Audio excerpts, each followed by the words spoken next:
Hello and you're all very welcome to Along the Line, brought to you by CK Streaming. Well, after the great reaction to last week's show, I'm delighted to say Ken Hogan, Conor Bonner and Pat Fox will be joining us once again to pick up where they left off last week to continue the story of Tipp's great summer in 1991. I'm joined once again by Sean Martin. Sean, great show last week. Really looking forward to hearing from the lads again this week.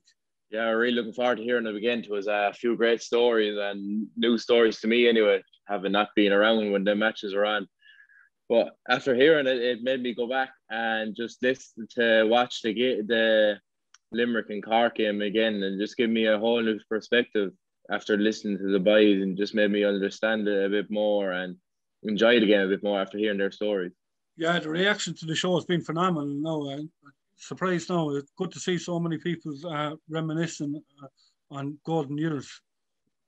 Yeah, it's great to see so many people watching it, and as you say, so many people reminiscing. But it just rejogs the memory of people that might have forgot about it. It just gives them an insight of just how enjoyable the games were from back in the day, especially these times when there's no hurling on or anything. Just give them something to look back at and really enjoy them. Yeah, Ken, 2 weeks into the replay and your first night back training, disaster strikes when Nicky gets injured. Well, as Pat mentioned already, these are things that were always going to happen. A long year. Nicky was dogged with calf and hamstring injuries. Obviously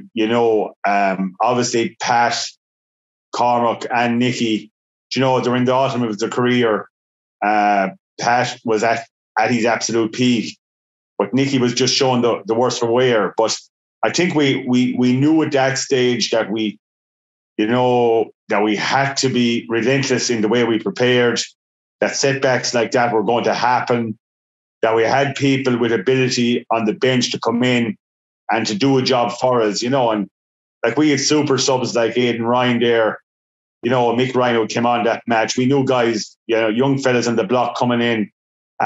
We knew them guys would come in, with hunger. And in fairness to Nicky, he would be so disappointed for himself, but he wouldn't be wanting to dwell on it. He'd have the arm over the shoulder, as he showed in his management ability later on in his career. He'd have the arm over the shoulder and he'd be urging the players on, and he'd be, in actual fact, getting the very best out of young Conor Stakelum and lads like that, who had obviously won under 21 All-Irelands, John Madden, fellas that had come through the system. So from that perspective, even though it was a setback, we knew we had to prepare as well as we possibly could for that replay. Yeah, Conal, Tipp started the replay fairly well. Like Pat and Cormac and Michael Cleary and John Leahy were on fire in the first 5 or 10 minutes. Yeah, as I said, we definitely had a bounce in our step going into that replay, and we were really going to attack Cork, and we took the game to them. And we knew the start they had against us down in Cork. So we really took the game to them. The day really suited our hurling. It was a beautiful sunny day, and the atmosphere in Thurles was fantastic. So I think all over the pitch, we were dominating the play.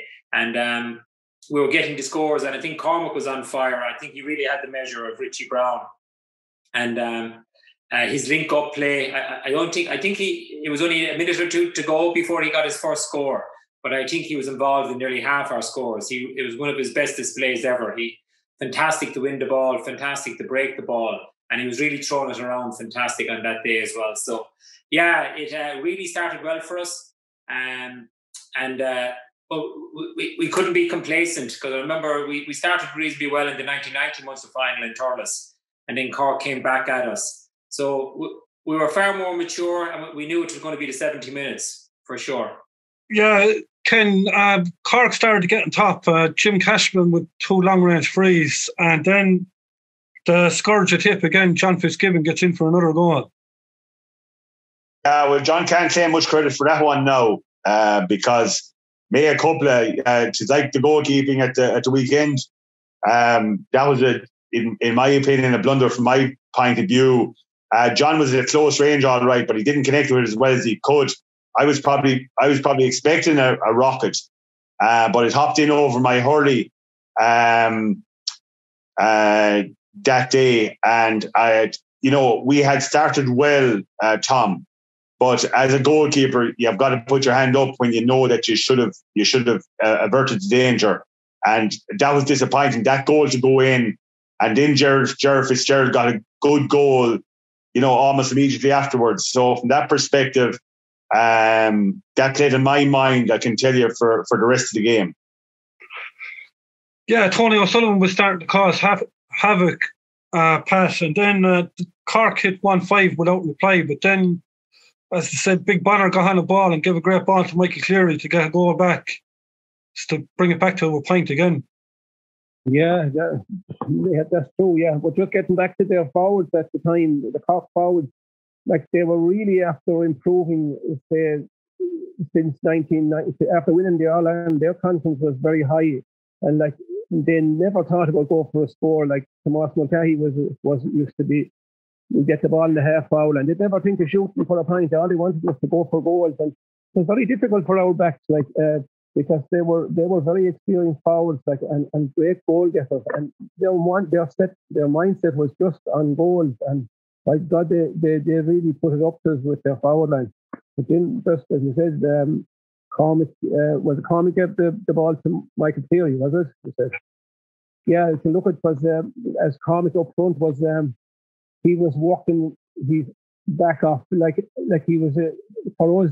He was the mainstay of our forward line, like in the full forward line, especially because his strength to get ball, he grabbed balls from way over the full back that he was knocking. He was catching the ball 3 yards up higher than him, and he was brilliant to get possession, and to have a man like that to lay off the ball. And for Michael, as a great hurler, he just stuck it away very like what he always does. Yeah, Conal, Cork started the second half well. They were on fire. Tony O'Sullivan, Teddy McCarthy, and Tipp made a change then to Brian Joe Hayes centre field, and Colin went back wing back.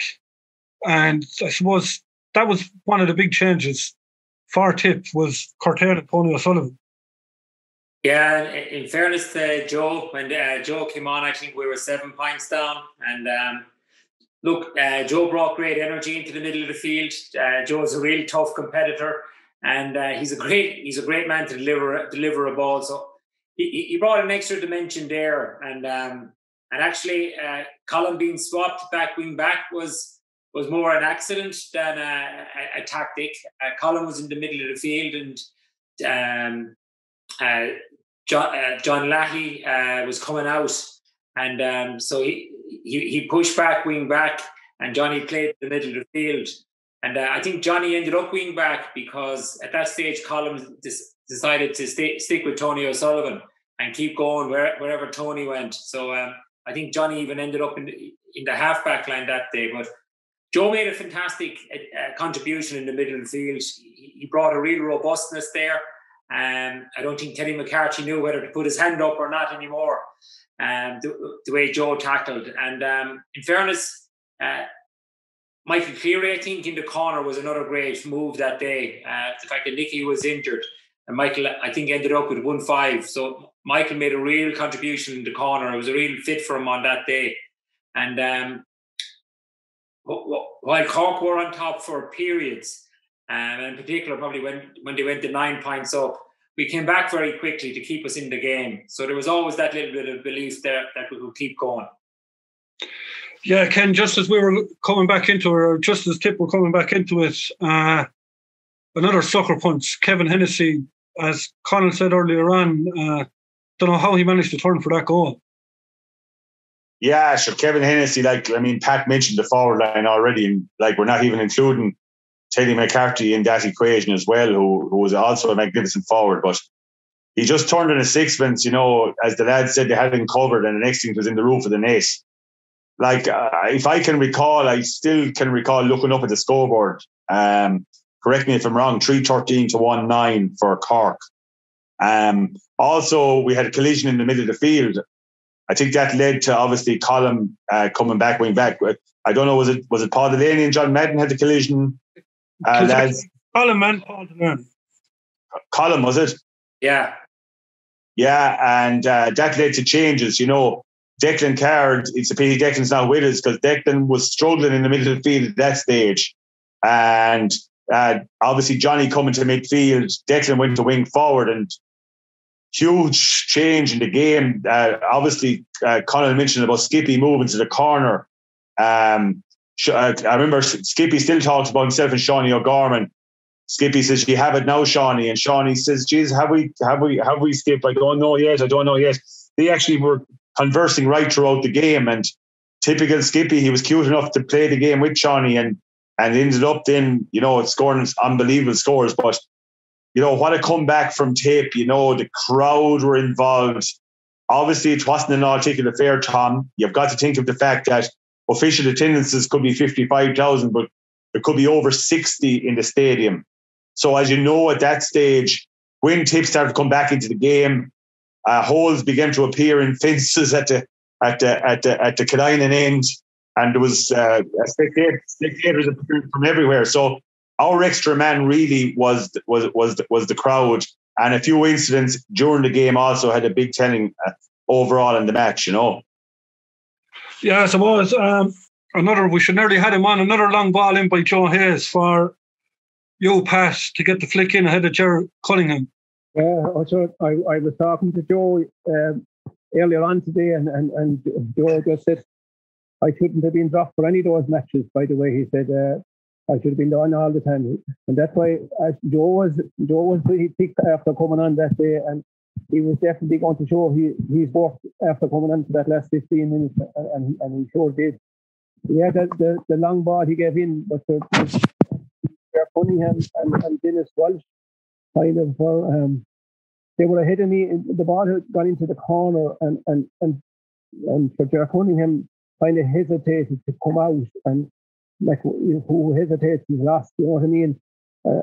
And so I just stuck in between Dennis Walsh and just got afflicted, and look, it was just something we needed very badly at the time, and it changed the whole match a bit. So it was great to be helped our forwards to get going again. Yeah, and just before that, there only seemed to be about 10 or 15 behind the goal, but when that ball hit the net, it was like it was 500 behind the goal. Oh yeah, it was crazy. The supporters were so excited that day. It was unbelievable, and they were giving poor Gerard Cunningham an awful time, even while there was nothing happening. It was actually ridiculous, to be quite honest. But they had poor Gerard drove crazy, but.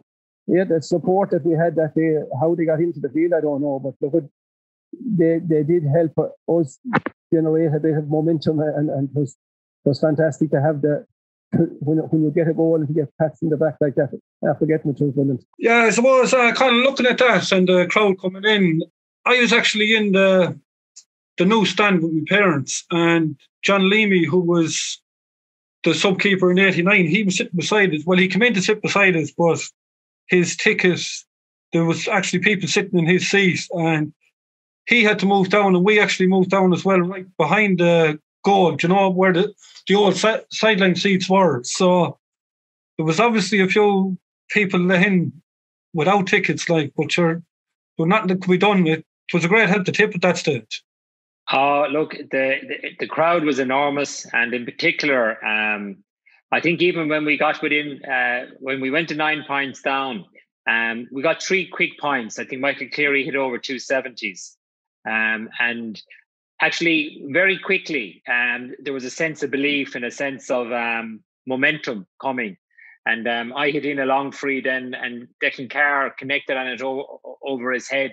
And, it was a great goal. And actually, all of a sudden, there was only 3. And the momentum was fantastic, and you could sense it all over. You could feel it on the pitch, the momentum around in the crowd.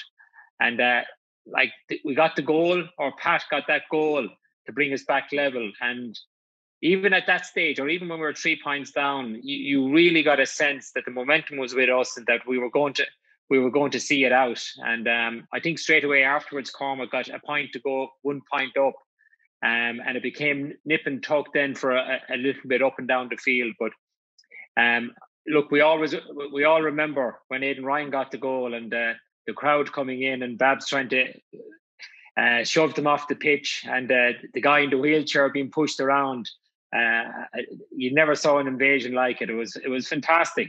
But at the same time, I'd say if it was a game in the modern era, the game would have been called off or cancelled. You know, there was so much of the crowd in on the pitch. But it was a fantastic atmosphere, and it's probably one of my fondest memories of hurling with Tipp. Yeah, Pat, I don't know if you remember when you got the goal and when the crowd came out first, Babs came in. And as I said there to Conal, we were sitting behind the goal and Babs was going ballistic with people. And I was only a child and I was absolutely terrified of him. I never seen a man to go as mad with people, like 500 people, and he's trying to control them. Well, that's our Babs anyway. He was ballistically mad. I think he hit somebody a belt actually while that happened. But I'll never forget it. There was a guy with a wheelchair, as Conal says. It was crazy to see this guy flying around the 20 yards line, and he go around. You'd never see the likes of it ever. It was just crazy, but it gave us some momentum going forward. But it was hilarious to be a part of that game. And as Conal said, it was a huge match for us. I never enjoyed a match like it myself. You know what I mean? It was a brilliant day and a brilliant game of hurling, and I think it was the best game of hurling our team ever played in our good careers. You know what I mean? It was my favourite match of my lifetime anyway.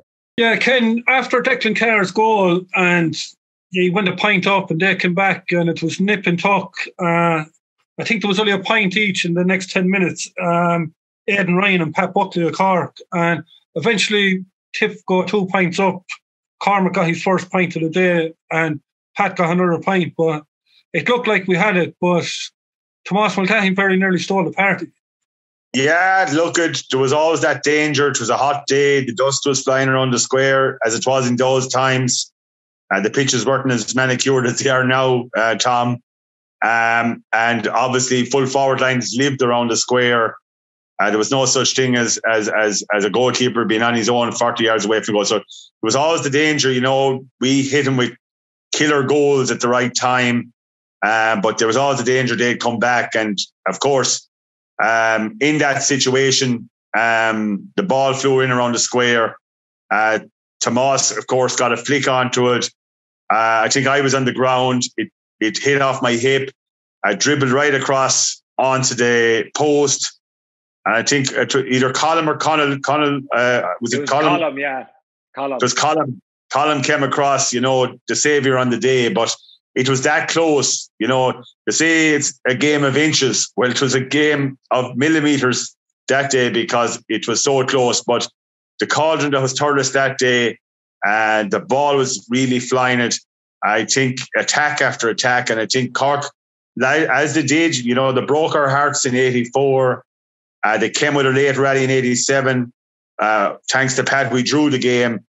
You remember that, you know, this saga had gone on since '84 right through to '92. So this was 7-8 year saga with Tipp and Cork.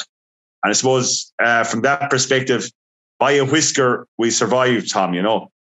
Yeah, you talk about inches. I suppose when that ball hit the post, Kevin Hennessy and John Fitzgibbon were to the left. Colm was to the right. Like if it went left, we wouldn't be here talking now. Absolutely correct. And those are the breaks, and we got those, again, and we got 1 or 2 breaks in the final. And, you know, we played some great hurling, in '88 as well, but sometimes the breaks don't go for you on the big day. And from that perspective, we just had the lady luck to survive that day. But a fantastic comeback. It was a fantastic comeback from the lads, Tom. I mean, they showed savage resilience, and the changes worked a dream. And Joe coming in the middle of the field, absolutely fantastic. Aidan Ryan, if he ever has to sit down and look back on that block down, the swift movement, the quick lift, and the tremendous finish, I mean, it'll live in the annals. Yeah, Conal, I suppose from the 65, and Declan Ryan cleared it up to Declan Carr. and we all know what happened with Aidan then, but Aidan Ryan was like a man possessed. He was actually 2 or 3. I actually watched the game again today before we came on. He was 2 or 3 yards behind Declan Carr when Declan Carr cleared that ball.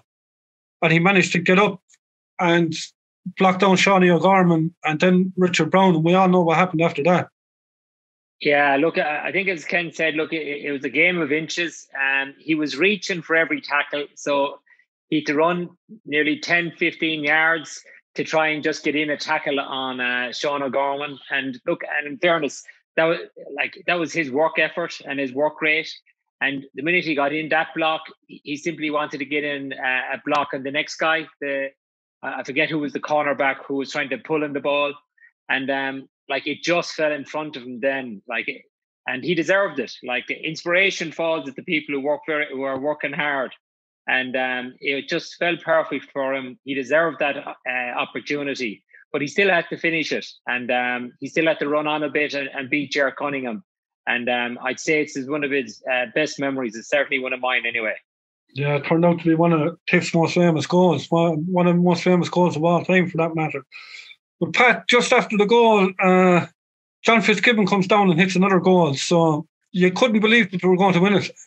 It was incredible what was happening in that match, because you couldn't take your eye off it. I'd say if you were in the stands, you just didn't know what was going to happen next. And so you never had Cork beaten, and as we all know, as Ken said, until the final whistle was over. They were still a threat, no matter how little the match was left.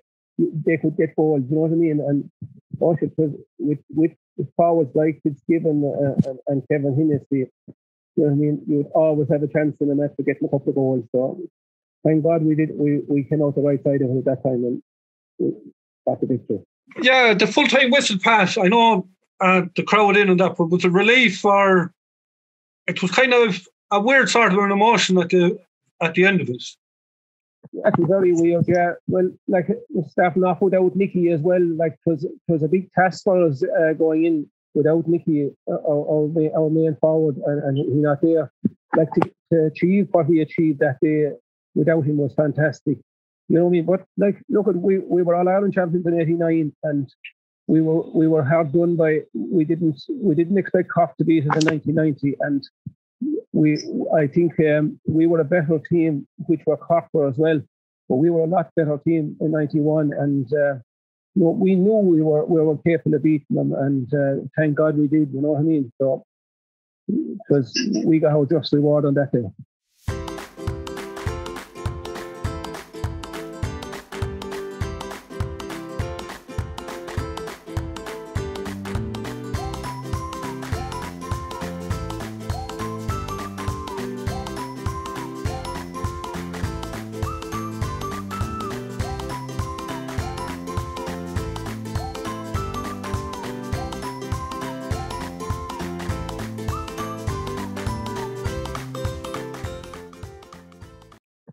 Yeah, moving on to the semi-final, Ken, and a fourth meeting in 5 years with Galway. But it was a weird sort of a game. You got on top very early with 2 goals from Conor Bonner and Michael Cleary. Yeah, our forward line at that stage, going back to Croke Park, I mean, in fairness to Galway, they had been there since, the contested All-Irelands in 85, 86, 187 and 88. Then right through, we'd beaten them. And obviously Cork had beaten them in the 90 All-Ireland, which was an absolutely brilliant All-Ireland, to be fair. 5-15 to 2-21 or something, the Joe Cooney final, for long parts of it. So Galway, I suppose, would always have fancied themselves against Tipp and would have felt that they were in with a chance. But I think, we felt, we'd won against Galway in 89, and again, we felt we needed to beat Galway again to prove our credentials. So I think defeat wasn't an option. We never contemplated defeat, Tom, going up to Croke Park that day. And in fairness, it was a cagier game. It was a tighter game than probably we had seen in Munster. But from that perspective, I think we took control of that game, played good hurling, played poor hurling. But at the end of the day, with old rivals, as you well know, It's about getting over the line, and I think, we were comfortable enough in the end. Yeah, Conal, Joe Rabbit was making his debut that day. I remember there was a lot of talk about Joe Rabbit in the lead up to the game, but Paul Delaney done a serious job. Yeah, look, he did, and after we won the Munster Final, I never forget in the dressing room, we knew we were going to be playing Galway, and Bab stood up in the seats in the middle of the jubilation and said, "Guys, remember in 2 weeks' time we're out against Galway, our old rivals," and brought us down to earth fairly quickly. And I think the quick turnaround suited us too. That we had, as I mentioned earlier, we had a lot of momentum, and it was just 2 weeks later we were going up to Croke Park Lane in the semi-final. So we had a lot of hurling done, and we had an advantage over Galway that day in terms of the match practice we had and the competitions, in particular in the 2 Cork games. And I was happy Delaney was on Joe Rabbit, because it was Joe Rabbit that broke my hand in Loughrea that day in the challenge match.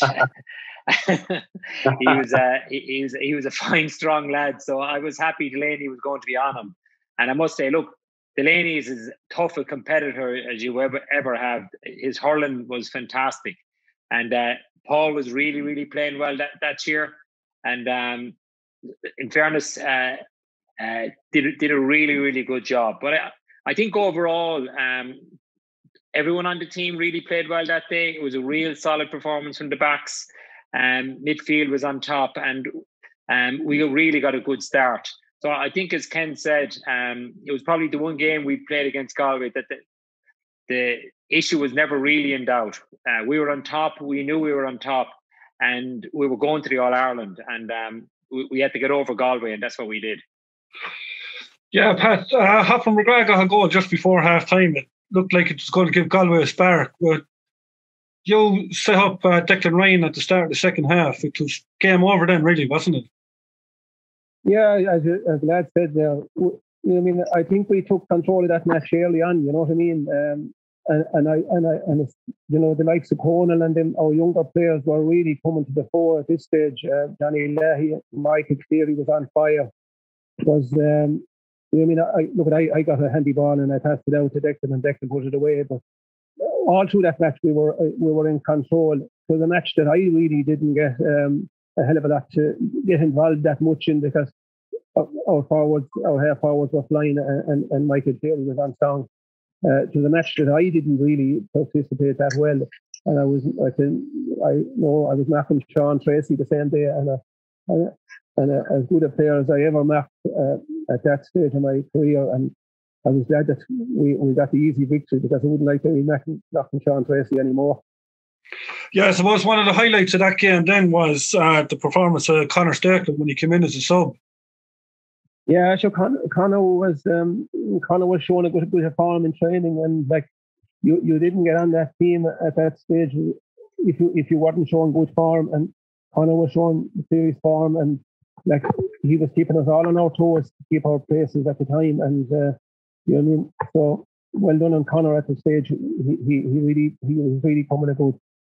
Yeah, going into the All-Ireland then, Ken, both Nicky and Cormac Bonner carrying injuries, and Bobby Ryan had picked up an injury in the meantime then as well. Yeah, like our dressing room and particularly our medical room was like a scene of VR, really, to say the truth, Tom, because it had been a long year. We had played in the National League semi-final, and of course we had that replayed Munster Final. Now also, you have to take into the equation as well, we were preparing for Tipperary. We're hosting Fela, if I'm not mistaken.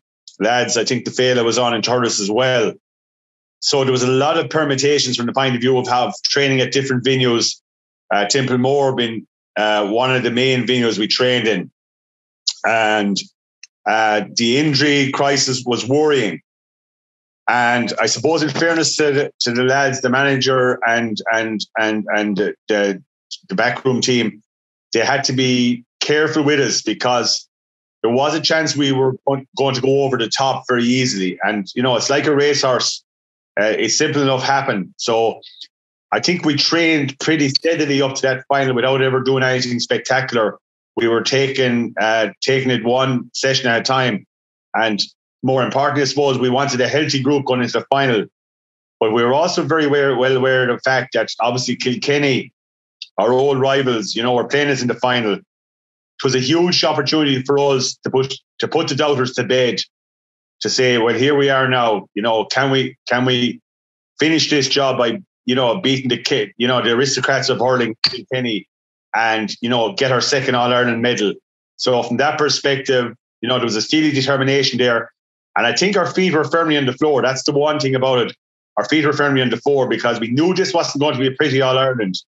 But, once Tipp and Kilkenny stood in that pitch, we knew it was a question of, desire, heart, will to win, and, the drive to succeed. So from that perspective, we knew this wasn't going to be one of these, as flamboyant as the Cork games, it wasn't going to be that free-flowing type of game.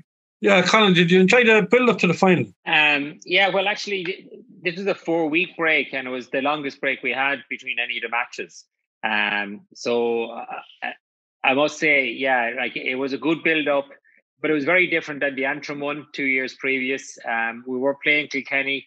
There was going to be no guarantees in terms of this All-Ireland, and in particular, there was that worry and nervousness in that the amount of hurling we had done that year, to get to the All-Ireland, and unless you got over the line, it was all going to be for nothing.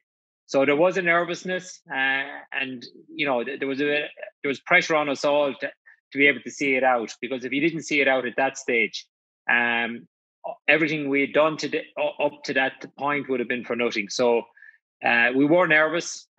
We knew we had to see it out. We had injuries, but there was that steely determination that we had to get over the line, and we did.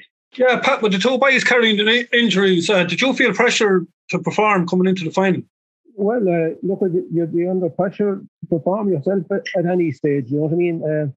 But having the two boys the way they were was very nervous for us, and I think, and including Bobby Ryan, who had a very bad groin strain that none of us knew anything about it until the match was over, to be quite honest.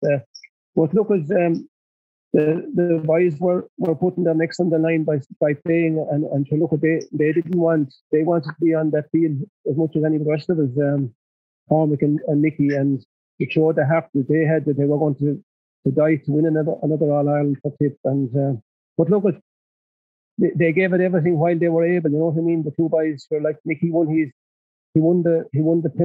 free that Michael Cleary got the goal after, which was probably the turning of the game at that stage, you know what I mean? And if we had never got that goal, we may have not gone on to win it. So they both contributed greatly to the success of that All-Ireland. So well done to them. Yeah, Kenneth, it was a very nervous start to the final from both sides. A few bad wides. I think it was 6 or 7 minutes before John Leahy got the first score of the game. Tipp actually went 3 points up before Kilkenny got going. Yeah, Kilkenny were, strong. Bobby carried that injury in. Nicky and Cormac were like mummies up front. They were actually plastered from head to toe. Basically strapped together to play in the game.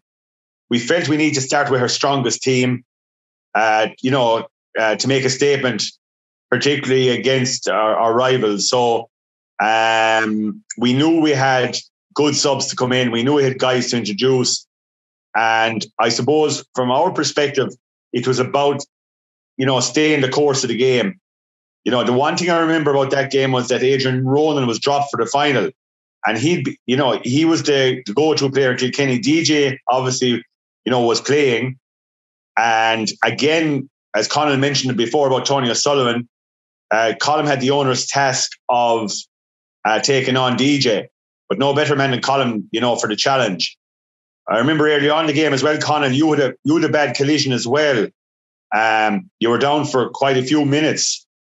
And in a sense, it gave us the chance to maybe, settle into the game. But it is the one final that I would have to salute our back line. I felt our back line were very good in that final. Besides Pat up front, was absolutely unbelievable. But our back line, when they were put under pressure, particularly Conal went in at centre half back. Bobby carried that injury. But the big impression from that first half of the game was Declan Ryan won a ball, and Bobby, as he said himself, he wasn't setting the world alight. But Declan hand passed the ball back to Bobby, and Bobby from 80 yards put it straight between the posts. And as Declan said afterwards, if I knew it was Bobby, I wouldn't have given it to him. But it actually was an inspirational point for us. And Conal coming in to curb Christy Heffernan also was a big factor in the game. Yeah, Conal. Christy Heffernan and John Power and Liam Fennelly, they got on top fairly quick before them changes were made. Yeah, they did. They're three fine players. They had their homework done. They played a lot of ball down on Christy, and he was exceptionally good in the air, and in particular with Bobby with those injuries. I remember that collision that Ken is talking about. Liam McCarthy and myself had a head collision, and I don't think Liam came out for the second half. I wasn't the better for wear of it, and equally there was a huge amount of collisions. Aidan Ryan ran into John Power, and John Power ran in against the mesh, the barbed wire, and he cut all his hand. So there was a huge amount of. It was a real tough collision, not so much like the game at the moment. An awful lot of physical challenges, and Conal, Conal and Liam Fennelly, they had a set too well. in the Hill 16. Noel nearly put him out into the Hill 16. Yeah, Ken, I think he was defending your honour, was he? No better man than Noel Sheehy to defend your honour. It was grand to have him to do it, I can tell you. Yeah. Oh, yeah, absolutely. So it was one of those tough battles, real physical, and and Christy was winning an awful lot of ball in the air at the start, but it actually suited me and Bobby to swap. Bobby would have been a bit more physical on John Power, and I think he curbed him really, really well, even though he wasn't running as well. And I had a bit more height to try and manage Christy underneath the high ball. So actually that switch worked out for probably both of us in the game. And Bobby went on to finish the game as well with that injury, which was a fantastic achievement by him. Yeah, Kilkenny hit a few bad wides when they were on top. And coming up to half time, Tipp got the last 3 points to go in at 9 points apiece. It was obviously a big fill-up for you, but it had to have been a signal for Kilkenny as well. Yeah, absolutely. Look, they threw everything at us. And I would agree with Ken. While we relied on the forward line hugely for all of the other games, I think our backs were really, really solid. We met every challenge physically as much as the ball that we had to play. And we really stood on the line that day. And I remember running in at halftime with Colm and Colm saying, look, I think we have them now. So there was that bit of confidence that I thought we took a huge amount of energy out of them. When they didn't get their scores, they were on top, and we managed to stay with them the whole way through. And I think Pat got the first of his 5 points there just before half time. So Pat was going into the dressing room in good form as well, so which was going to keep us in good stead for the second half. Yeah, Pat, I was actually looking back at the DVD of the game, and Jimmy Barry Murphy was commenting at half time that the Tipp full forward line weren't producing anything. Now, I was just looking at stats, and you had a point scored, and you had 1 3 frees, which Skippy had scored, and Nicky was fouled for a free, and Cormac set up another point. So being involved in 6 points out of 9 for the full forward line wasn't bad, considering you were supposed to be going bad in there. Well, yeah, true enough. Yeah, I had only scored a point in the first half, but I was very happy with my play. You know what I mean? Not like towards the semi-final against Galway. Yeah, I think anything.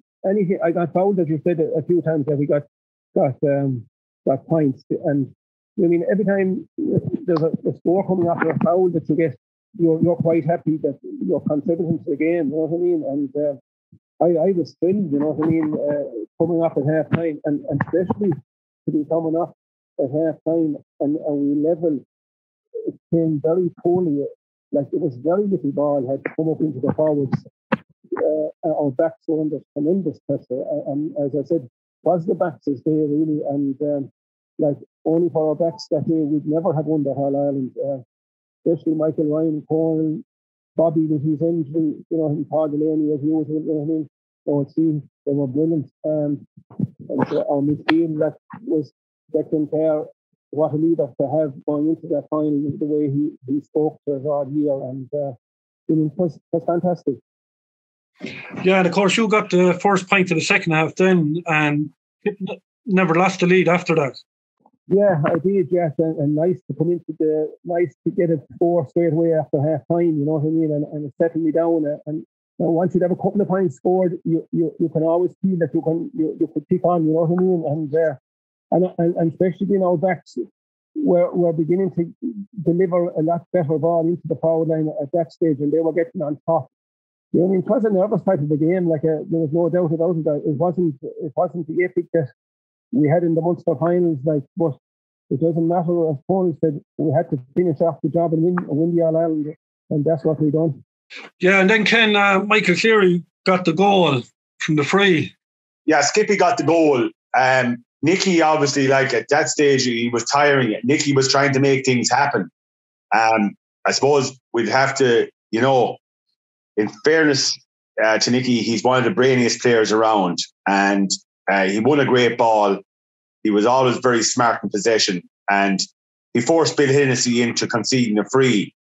Now, you can call it a manufactured free or whatever you like to call it, but it was a free, and Nicky was heading towards goal. So Skippy got that chance, and as Skippy mentioned himself, you know, he missed a free or two before half time, and you know, at half time, you know, there'd be a lot of straight talking done between us all, and I'm sure Skippy was conscious of the fact that he needed to convert the next free, you know, and no better man to stand over the ball. But as you can see, you know, the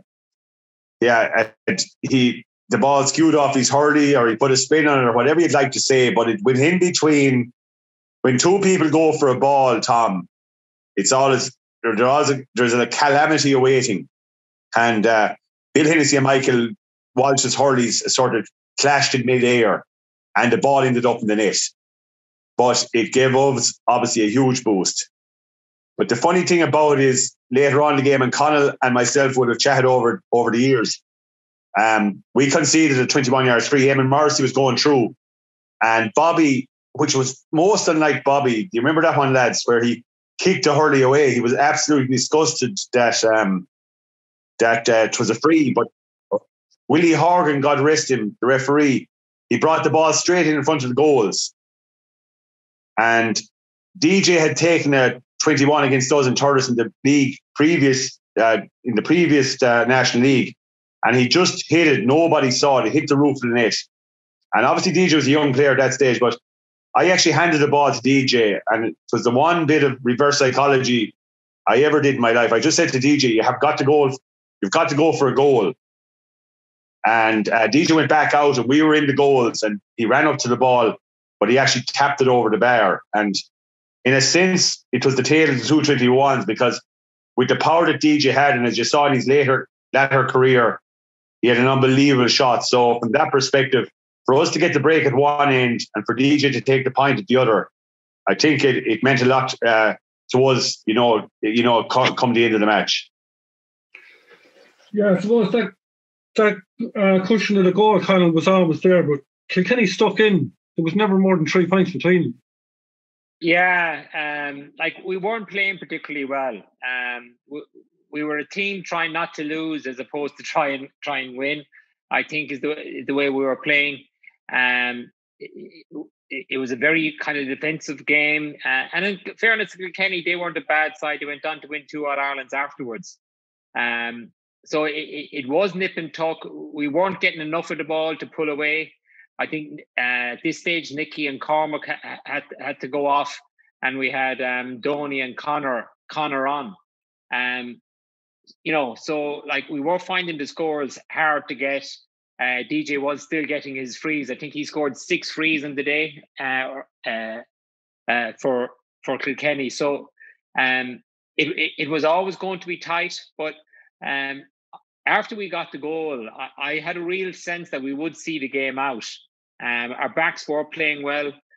We were on top of our men. I think at that stage, Christy had been moved out of centre forward. And so they didn't have a real ball winner there at that stage, and they weren't running at us as much. So they were going to be relying on a break to catch us. And look, and they nearly got one. Liam Fennelly had a shot on Ken, and Ken got it off the line. And in fairness, another one came across the goal, and I think Colm took it off the line. So look, in those tight games, there's always a chance of a goal for the other side. But they were looking on scraps, I think, for their scores in the second half, whereas our scores, the ones we did get, were a bit more free flowing. And again, I think Bobby hit a great ball across the field into Pat for a tap over the bar. And I think at that stage, we really felt like we were going to see it out. Yeah, Ken, we were saying there when we were talking about the Munster Final replay and Tomas Mulcahy's chance and fine margins, but Kilkenny had half chances really. Liam Fennelly had a few, but coming up to the finish, he had a shot that trickled in and you got the block on it. But DJ came running in for the rebound and it just went to the other side of him. Like if it had to go left, he was in for a goal, but it went right. I think Conor Bonner cleared it then.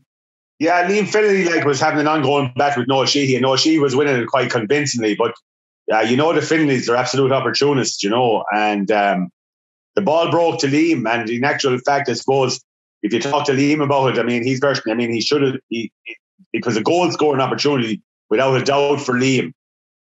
Maybe on his weaker side. I think he went to bury it, but he didn't hit it well. It hopped off the ground.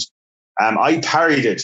Now, that's the one movement, Conal, actually, you're talking about. That was Colm's. Oh, that was one. Okay.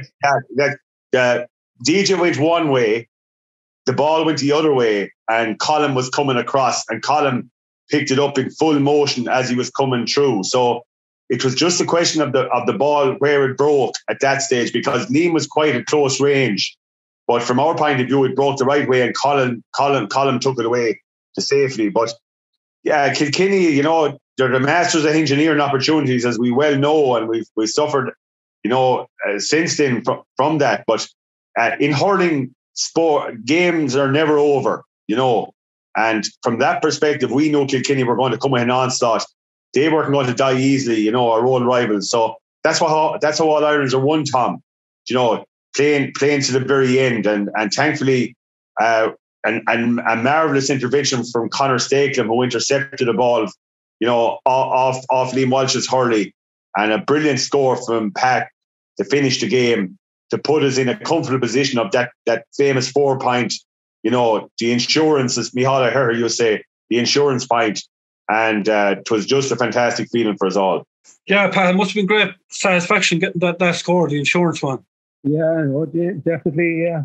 Yeah, and sure, Conor was after coming on as a sub, and like he as all year he was coming on, and he was showing great energy, and like he got that lock in, and I had a simple job of putting the ball over the bar, but like it was his work rate and energy that was the reason for getting that simple score. And like as you said, to go 4 points up against Kilkenny with a few minutes to go. It was some feeling for us, you know what I mean, and something that none of us will ever forget. That we beat Kilkenny in All Ireland. Like no disrespect to Antrim, like, but it's fantastic to beat Kilkenny in a final. Like whether it was a good or a bad game, I didn't give one hoot, and I said the rest of the boys either. But fantastic. Yeah, great feeling at the final whistle, Conal. There's actually a lovely picture there. I was looking at it there of yourself and Colm embracing right at the final whistle. Yeah, look, it's a long year to that, and it was probably a long 2 years to get back to that. There was huge joy, but there was huge relief as well, because like we knew going into that game, as I said earlier, if we didn't see it out, the whole year's hurling would have been lost. So we didn't play with that abandon that Donny Nealon used to always say on the day. It was a far tighter, tense game. The backs were under a lot of pressure, but had that steely strength on the day. I thought was fantastic. And at the end of the whistle, I think it was more relief that we had seen it through.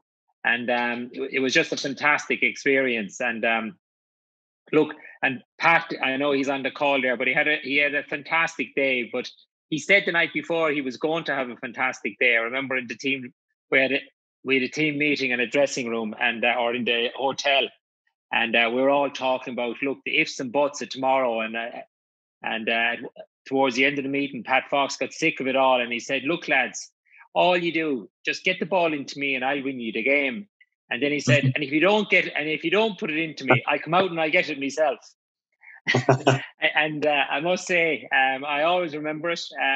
That was his attitude for the following day. He really, really felt that he wasn't going to leave it behind. And for someone to say it and to go on and do it, I must say, huge admiration. So it was a fantastic, and I was delighted for Pat. Yeah, Ken, I suppose the celebrations in the Burlington that night, but it's something special about when you get back to Thurles on the Monday Eve. Yeah, a lot of things were put to bed that weekend, Tom. Winning the second All-Ireland, defeating Kilkenny to do it. But I think 89, was a brilliant year. 87 is one of our greatest memories, obviously, ending the famine. But to cap it all, winning in 91 was fantastic. And I think the Burlington that night, Pat getting man of the match. But the one thing I remember as a goalkeeper from that game was the lads the following day, they were really sore. It was like they had gone 15 rounds with Muhammad Ali. And it wasn't a dirty game, but it was a hugely physical game.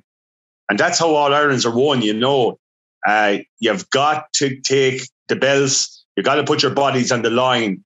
And I felt that was a day for putting your bodies on the line. And I think every Tipp man did that. And that's why the county was so proud of him. But the highlight for me, I don't know about the lads. Obviously, 89, we came back into Thurles and we went up to the stadium, and it was a fiver in, and there was a lot of upset among the people of the county, that they didn't get to see us in the flesh type thing. I think the highlight for me was coming back, through Gurtnahu, Fenner Hill, back into Tipperary, the escort into Thurles, the open air bus, obviously, and, the 40 or 50,000 Tipperary people that, celebrated with us on the streets of Thurles. I think that's a memory that'll live with me, lads, anyway. I don't know about G, but it was an absolutely fantastic weekend. And to cap it by coming back to the home of hurling into the square in Thurles was an unbelievable feeling. Yeah, Pat, is it true that you went to walk over the border from Kilkenny into Tipp after the final when you came home on the Monday Eve?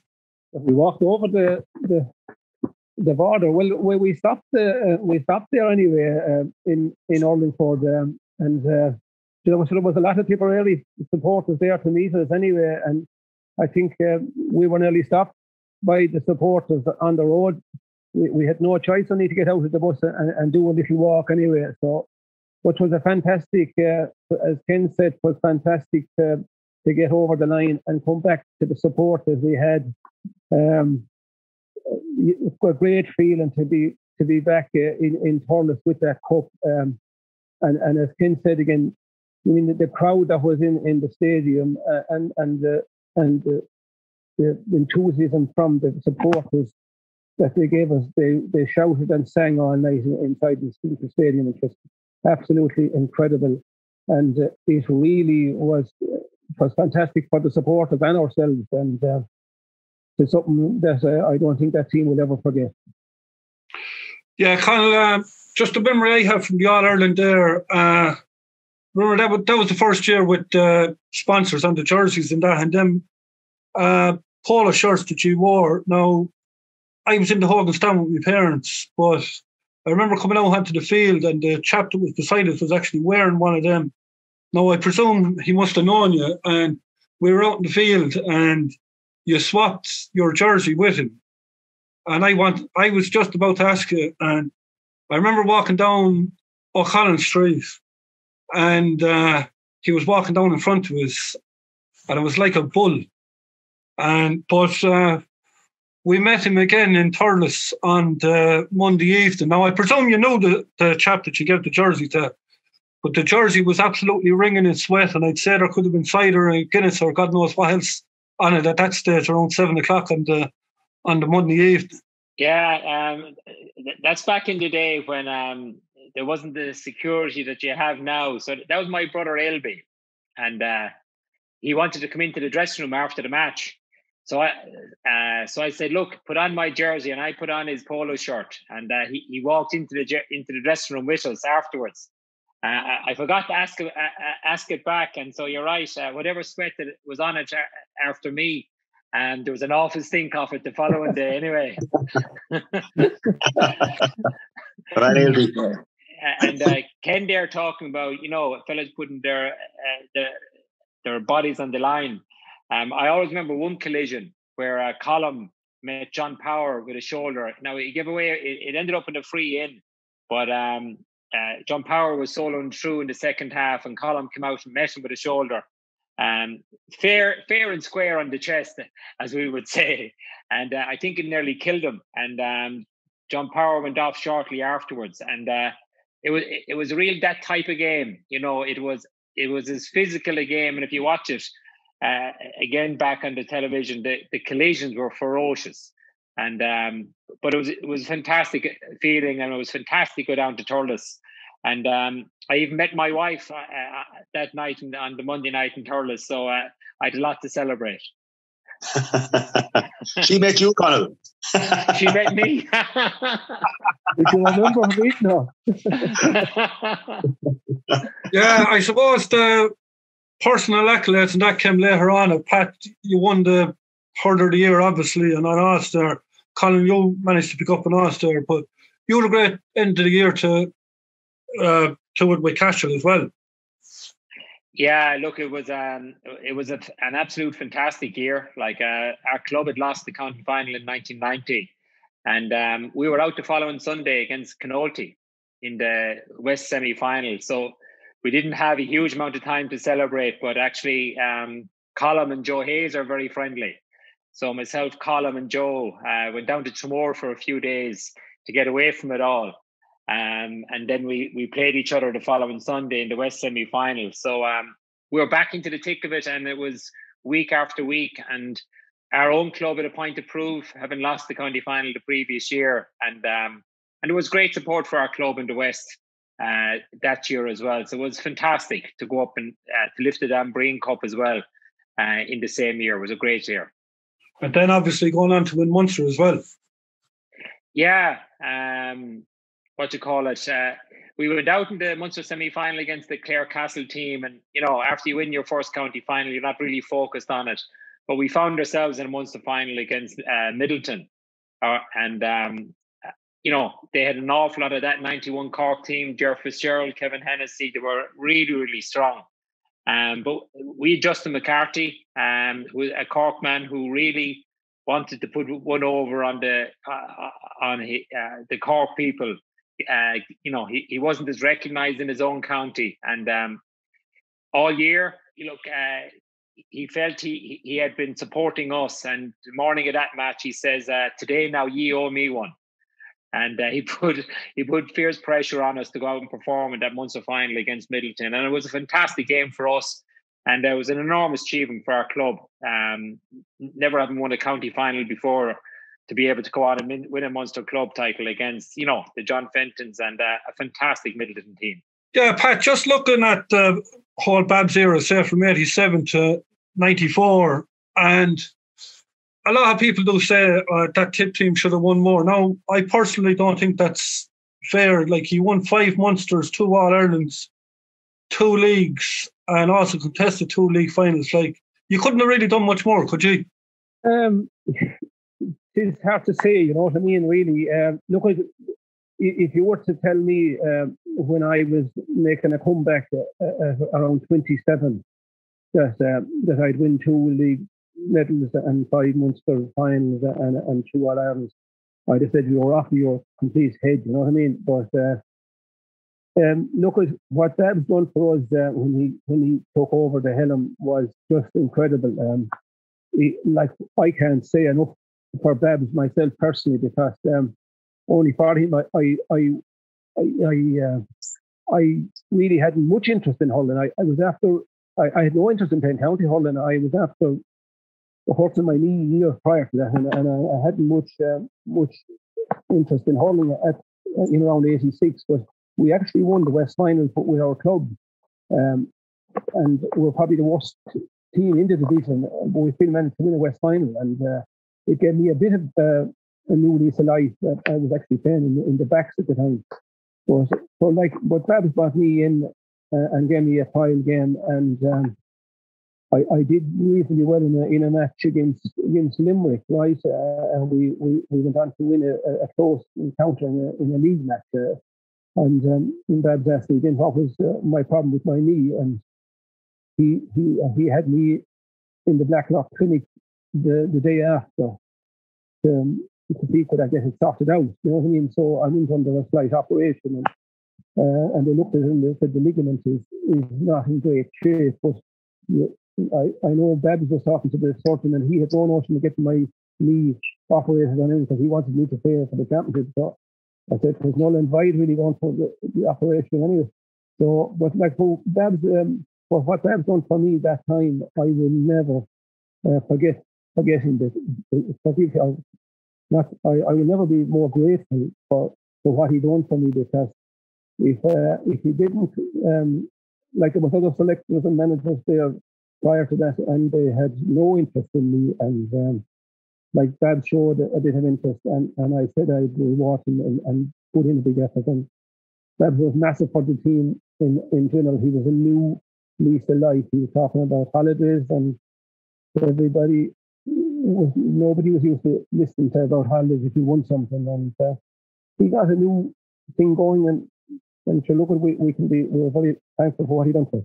Yeah, so I was Ken looking as well. I know the modern day on the back door and that. The back door, if it was there, say 90, 92, 94, do you think it would have been a help to you? I'm sure every team would view it as a help to them. You know, when I look at them, that era that Pat's talking about there, you know, Galway won 2 All-Irelands, we won 2 All-Irelands, Cork won 2 All-Irelands, Kilkenny won 2 All-Irelands. So basically, you're talking about awesome teams there right through. We had our slice of the pie. I suppose we'd always like to think we should have won more. If you're in a Galway or Kilkenny or Cork, man, you'd be saying the same. So if you spoke to Skippy Cleary, he'd say no back door. He never was a fan of the back door. He's a fan of knockout hurling. We saw it in a sense this year back again, that knockout flavour was there, particularly in the football. That led to our own county having unprecedented success, you know, to win the first Munster Final on a famous day, you know. And so from that perspective, we look back, and the Babs, we owe an awful lot to him. At that time, I was Dublin based. Richie Stakelum, who never played in the 89 or 91 All-Irelands, deserves huge credit. He was an inspirational captain. He led from the front for a guy that was making, in his debut year in 87, no more than myself. And I think there was some great individuals there. You know, you mentioned Conor Bonner, didn't hurl inter-county, you know, back playing inter-county at 30, Pat Fox written off. And of course, all the guys that contributed right through, from Michael Doyle in 87, right through to the end. But, you know, Pat McGrath, whose sons now have come on to one unbelievable glory, and Pat had his own disappointment with us. But, I mean, his sons have, you know, outstripped us all with their successes on the pitch. So the pedigree was there, but it all manifested itself in Babs taking over. Donny, Theo, God rest him, John O'Donoghue, and all the guys are involved. Phil Conway, Liam Hennessy, the backroom teams, the late Dr. John Keating. We had a great time, and Conal and Pat alluded to the holidays as well, our breaks away, you know, as well as us being great friends, our wives and partners, we're all great friends. We're very close, Nate, and I hope before the year is out, Tom, you know, that 30 years that we'll be able to celebrate that again. Conal did a fantastic job. You know, the previous, for the 25 year, he organised a trip to Portugal. And I hope you get that chance. I hope he give you that headache again, baby Bonnar. Make sure and do it now, Bonnar. Yeah, no, in fairness, we had a great time. Now, Nick Carr would try and, I'm glad he's not on the call there now, because he'd try and take the credit for it. But you know, that organisation wouldn't be in him.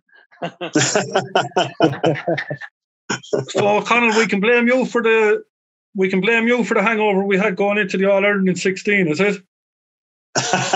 You can. No, I must say we had organised a great weekend. We met in a hotel and we had a meal in Roddy Boland's, and we had a great night out there, and we had a great day on the Sunday. And earlier in the year, we went to Portugal for a few days and played golf, and ourselves and the partners. And look, as Ken said, we've been together for quite a long time. It is a close-knit group, very, very friendly, and all of the partners get on. So I must say it was a fantastic year, actually, even 5 years ago. So if we can do it again, Ken, we will, for sure. You'll do it, Conal. Conal, you'll do it. The man from Del Monte says yes. Well, lads, they say you should never meet your heroes, but I'm after been lucky enough to spend the last 2 hours with you. It went on a bit longer than what we thought, but thanks very much, lads. I really appreciate it. Hope to talk to you again soon. Thomas, it was a pleasure. Thanks. Appreciate you, Tom, having us on. We really enjoyed it. Thanks a million. Yeah, Tom. Well, Sean, some great stories there. Yeah, absolutely wonderful stories there. It's an inspiration to young and old just to listen to them. Absolute legends of Tipp hurling speaking, and it should be a great listen. I know me and you enjoyed it listening to it now, and it would be a great listen to anyone that has a real interest in hurling in general. Yeah, I suppose the way they were talking there after their league, and they knew that they were in trouble after awfully beating them in a league semi-final. Declan Carr really put it up to the lads after that, putting his own position on the team at risk. Yeah, it just shows the character of the man that he put his own position on the line. As the boy said, he wasn't an experienced hurler, and he putting his place in the line for the cause of Tipp really just showed what was going to happen later in the year. Just set a tempo for the year to come. And as the boys said, then coming into the Limerick match, the confidence that they had in them, they knew they were going to go out and beat Limerick. They just had serious confidence, and it really helped. Just saw coming from, as they said, nearly awfully beating them was nearly the reason they won the All Ireland. Yeah, and of course the Munster Final, like them Munster Finals are never going to be forgotten, and there's some great stories. Yeah, they're absolutely wonderful stories. The Munster Finals, they're probably one of the greatest games ever played. And just to hear the stories from the players' perspectives is great to listen to. Like, it's very hard you're going to get perspectives from like that again. And like, just even looking at the game during the week there, that even Pat Fox's goal and the replay and all the fans coming on to run on with him after he getting the goal, it's just a great sight to see. It's something like you'll never see again. It just shows what kind of characters these men were, like going out and playing in probably one of the 2 greatest games in Munster history anyway, if not All Ireland history. Yeah, and obviously the All Ireland then, as the boys said, Pat Fox took it upon himself the night before the All Ireland. He knew Conor Bonner and Nicky were injured, and standing up in that meeting beforehand and telling them that, give me the ball and I'll win you the game, and to back it up then the following day. Yeah, it just shows the confidence he had to say that, because it's very hard to say that coming into an All Ireland, let alone coming in when you have 2 great players injured, and to actually go out and do it. It's just sums up the man, sums up the player, and backing it all off, to have the performance he had and getting the All Ireland victory is just class. Just a serious player, serious man too. Yeah, and obviously they had said there they felt that they didn't get the credit they deserved in '89 after beating Antrim. So that was obviously a big motivating factor that year. And beating Limerick and beating Cork after a replay, going on and beating Galway and then Kilkenny, there was no doubt in 1991 that they were the best team in the country. Oh yeah, without a shadow of a doubt, when there was no back door or nothing back then. just to come through probably the hardest route you can come through to get to an All-Ireland. It just sums up the team, the character, and in fairness to Babs, he did everything right that year. Yeah, I suppose, as we said to the lads there, they probably got a lot of unwarranted criticism over the years, and even now, lads said they should have won a lot more under Babs, but as we were saying there, 5 Munster titles, 2 All-Irelands, 2 league titles, defeated in an All-Ireland, defeated in 2 league finals, and defeated in another Munster final. Anybody would take your hand off for a career like that, and especially over 7 or 8 years. Yeah, anyone would take their hand off for that. That's an amazing career in itself. I take my hand off it for itself, but sure, that's the Tip. That's the Tip fans for you. We're just so demanding that we expect more out of these lads. It's the same with the new bunch of players. Just expect to be winning All-Irelands every year, but it's just not the case, unfortunately. And like looking back at it now, they should be grateful for what they got, because they were very hard years, and to come out with what they got is just exceptional.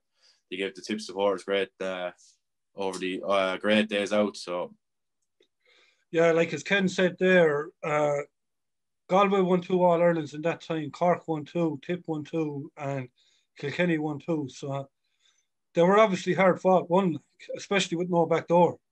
Like back then, as I said, with no back door, like we lose one, you're gone. That's your year finished. So the players were appreciative of what they had, like, because like you want to be very lucky. Some players don't have even 1 All-Ireland in their back pocket, let alone 2. So yeah, I bet you the players, they appreciate every single win like it was their last. So there was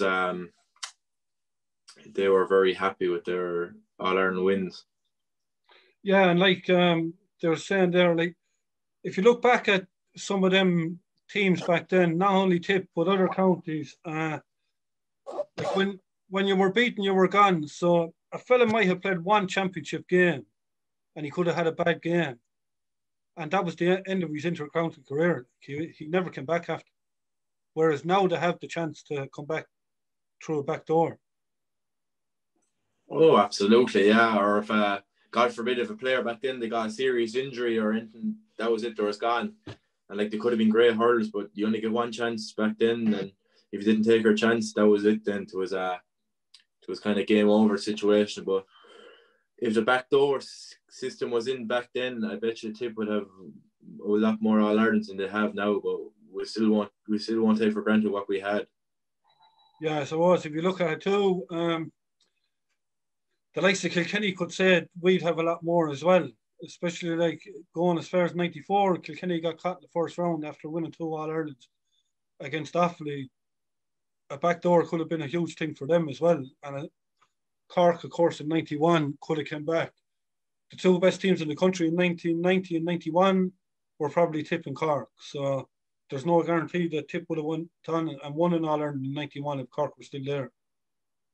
Oh, definitely, yeah. I'd say if Cork had got Tipp on the 3rd day in the final, or maybe I bet you would have beaten Tipp, because they would have figured them out at that stage. Well, on the other hand, then looking, if there was a backdoor, you might have seen the likes of Offaly and Wexford winning All-Irelands.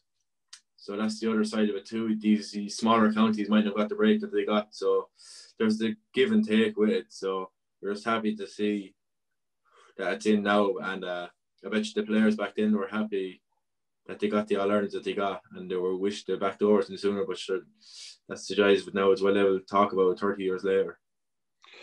Yeah, and you were just saying there about lads picking up serious injuries. For somebody like Pat Fox to come back from the injuries he had and the condition his knee was in, just shows what a hurler he was. Definitely, yeah. It sums up the character of the testament of the man, the serious injuries he got to come back. And as he says himself, it was in the twilight of his career, like his career was nearly finished, and in 91 then to have the year that he had and to getting hurler of the year, that's just outstanding. It's a serious for any hurler coming up to just look at his career and see what he did.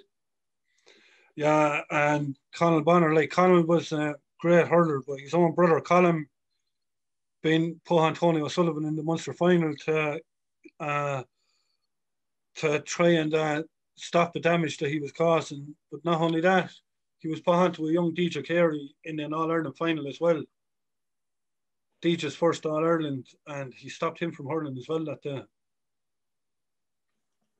Yeah, you have to take it. It's like what Brendan Maher did in 2019. He did the same thing. He marked the big hurlers and he stopped them from hurling, which is, you could say, the forwards about scoring, but the backs do the job. And if it wasn't for him, maybe Tipp mightn't have got the All-Ireland win at all. I mean, he even got to an All-Ireland final if it wasn't for him. So player like that, work like that barely goes unnoticed, but it's still noticed all the same. Like, yeah, and just there on Conal Bonner, like as we were talking about the jersey, that I didn't get that day. His brother Ailby, if he still has it, I'll still take it 30 years later. Beer stains are not on it. You're not the only one that want to take that jersey. I follow you getting it too. Yeah, well, it's certainly been an enjoyable show this week, and I know we've enjoyed it, and I hope you've enjoyed looking at it and listening to us. And we'll talk to you all very soon, and don't forget to stay safe.